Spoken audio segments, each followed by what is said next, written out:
Sveiki gyvi. Tai kaip jūsų nauji metai, kaip jos sutiko? Manęs galit matyti pradėtą projektą pernai metais ir kuris tęsiasi šiais metais. Įsikeltų naujų metų tikslų baigti tvarkyti cokolinio aukšto langų angokraščius. Taigi už manęs matote jau dalį atliktų darbų, o dabar keliamės į praeitus metus ir pasižiūrim, kaip šie langai buvo sumontuoti. Tai ką, naują projektą turim šiandien. Langų keitimas rūsio.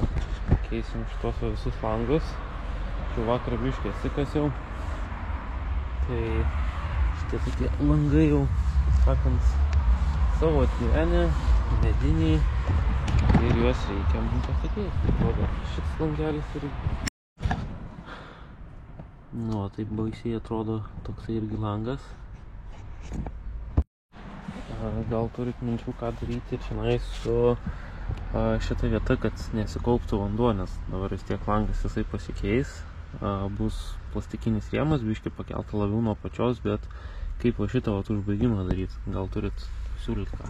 Turbūt labiausiai reikalingas lietaus nuvedimas tai yra šitam langui, nes čia atrodo žemiausia vieta, kadangi čia jau tiek žemė yra atsikasta ir atlyginam savo paviršinį. Žiūrint į čianais, tai čia labai žemai šitas langas kažkodėl tais yra. Tai nežinau, gal turit kažkokių pasiūlymų, kaip čia galima suvaldyti vandens nuotėkį, ką įkast, ką padaryti. Įsidėjau rūsy tokį va dalyką. Kaip matot, 79% drėgmės rūsy yra. Tai man truputį baisu, kad pakeitus langus į normalius, tos drėgmės čia dar daugiau padidės, nes dabar skaitykim, kaip kad tie mediniai langai yra, tai čia viskas praeina kiaurai. Dar įdėsiu tiksliai video iš žiemos, kaip ėjom per rūsį ir žiūrėjom su termovizorium, kaip atrodo langai. Tai galite pasižiūrėti tą situaciją, kuomet buvo, man atrodo, laukia minusas, -5 turbūt laipsniai, ir kaip košia tas šaltis per tos langus. Va, rūsio langelis 1,5 laipsnio ties angokraščiais. Čia visa šiluma ir iškeliauja. Tada gali šildyti nešildęs. Na jo, faktas tas, kad čia medinis langas. Šiandien atvažiuoja iš Langų vizijos sumontuoti mums langus. Montuos langus pradžiai išimdami senus ir įklijuodami ekstrudintą polistirolą. Tai realiai tai yra 2 cm storio. Tai va šitą mes ir pasidarysim, kad jau iš karto apsišildinsim angas.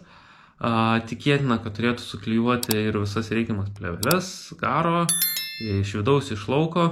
Tai va, einam kitur, parodysiu, kaip kitur atrodo langiukai. Tai va, žiūrėkit, kaip tuo metu šildė langus. Šildė langus su kažkokia vata ir pridėjo celofaną. Celofanas labai gerą šiluminę varžą jaučiu turi, o dar pagalys ir kitoj pusėje pagalys irgi tas pats. Ką, šitą paveldą mes jį pakeisim kažkuo nauju. Ir dar paskutinis langelis yra toks. O čia jau biški kažkas daryta. Čia matom uždėta kažkokia tai tinko, bet nedaugiau. Stiklai pralauja, pradūžė. Ką, laukiam langų montuotojų. Gal pavyks užfiksuoti, kaip montuos langą. Pažiūrėsim. Ir paskui sekantis mūsų etapas bus angokraščio apsitvarkymas. Tiek iš lauko, tiek iš vidaus. Jeigu ką, duokit žinot, kaip jūs tvarkotės lauke angokraščius. Nes man tai šią akimirką aktuali informacija.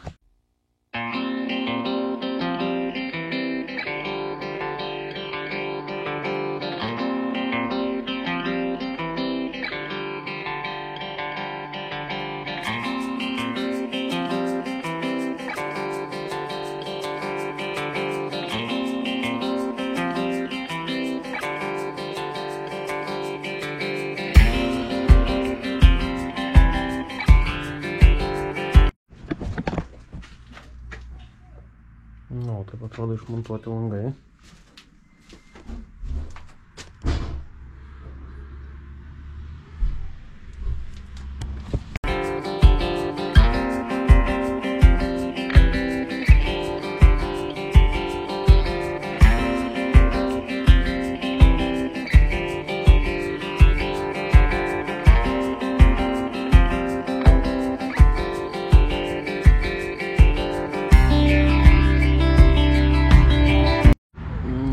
vienas langas išimtas ir kokią pamoką neaugint šalia langų jokių vijoklių, nes va turim va tokį dalyką.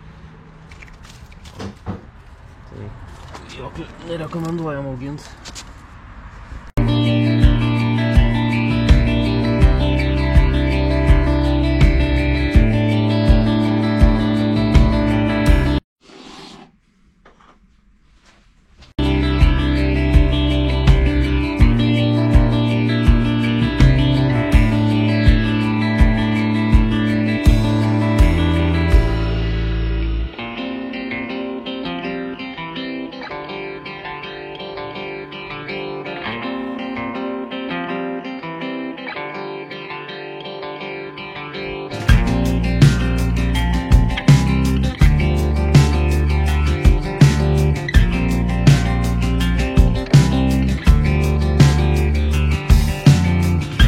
Tai kaip matėt, meistriukas sudėjo langus.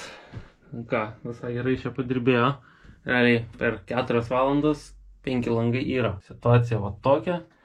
Tai mintis, kodėl nebuvo dėta plėvelė garo iš vidaus, tai kad naudosim mes tepamą mastiką apie angokraščius. Ir darysim angokraščius, naują technologiją, kurios dar nedarėm. Tai, kaip sakant, šis kanalas būtent yra apie tai, kad mokomės kartu. Praeinam dar kitur, pasižiūrim, kaip atrodo viskas. Čia galim klaust. Šis langelis va tep atrodo. Irgi vat. Ir dabar va galim turbūt pamėginti atidaryti, kaip iš čia atsidaro. O, realiai max, kiek jis atsidaro. Mikro ventiliacija kažkokia tai. Nu ir viskas.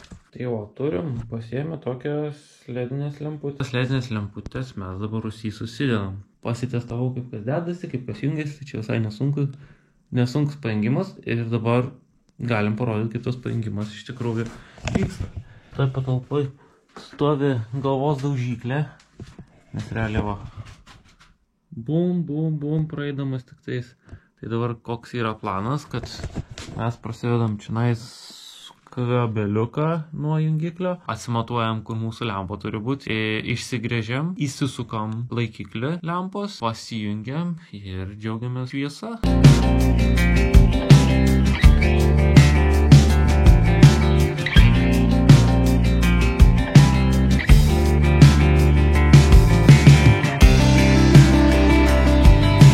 Pakabintas. Žiūrėkit, bairis apie langus. Čia šitoje va yra 2 ekspresai. Ir aš dabar taip priėjau prie langų ir jaučiu, kad traukia pirvui. Per šitą tarpelį. Čia pasirodo, montuotojas neužpurškė putų tarp šitų dviejų. Ir gaunasi, kad atsiranda vėsumo per tą vietą.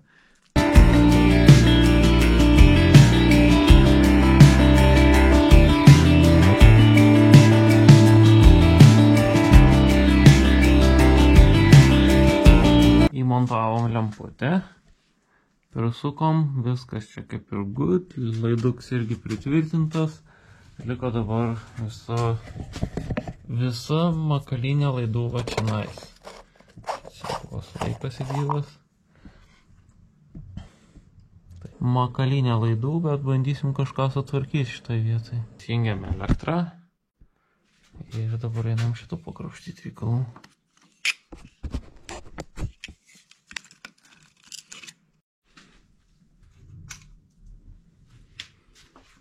Voila. O čia jau yra visiškai kitoks apšvietimas. Normalesnis. Iš esmės mes dabar turim čia sudėtą ledą. Čia įdėtas ledas. Toliau čionais irgi turime dar vieną lempą, kurią esame įsidėję kitoje patalpoje. Tai iš esmės rūsio patalpas esam elektrizavę ir galim atlikti angokraščių tvarkymo darbus. Tai šokam į darbus.